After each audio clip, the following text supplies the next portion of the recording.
Desde que eu cheguei aqui, o Hélio sabe das minhas características, que eu sou um lateral que gosta muito de chegar à frente, então é o que ele me pediu durante a semana, para tentar ao máximo chegar ali na frente, tanto em cruzamentos como em finalizações, e foi isso que eu fiz. Pude fazer uma boa tabela ali com o Herbert e entrar dentro da área. Quando eu entrei dentro da área, só pensei ali em chutar no gol. Tinha até gente atrás pedindo, mas tentei chutar no gol, caprichar ao máximo ali. Graças a Deus, foi abençoado ali com um gol,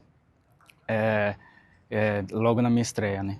Foi para minha esposa e para minha filha, elas que estão comigo desde sempre, nos bons e maus momentos. Então, esse gol foi uma dedicatória para elas. Passei muito tempo sem jogar, então elas que estavam ao meu lado ali em todos os momentos, me dando forças quando eu não tinha. Então, esse gol foi para elas.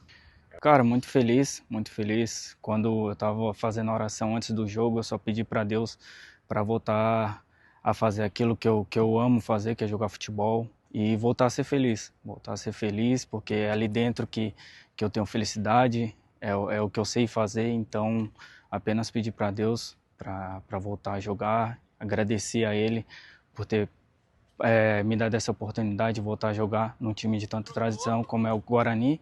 Então eu estou muito feliz. Não, foi mais questão física mesmo, de cansaço.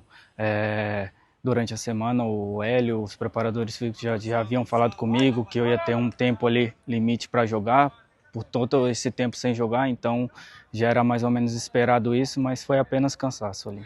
Cara, um jogo muito complicado, mesmo número de pontos do Botafogo nós temos, então vai ser um jogo muito complicado, jogo fora de casa, e jogar lá sempre é difícil.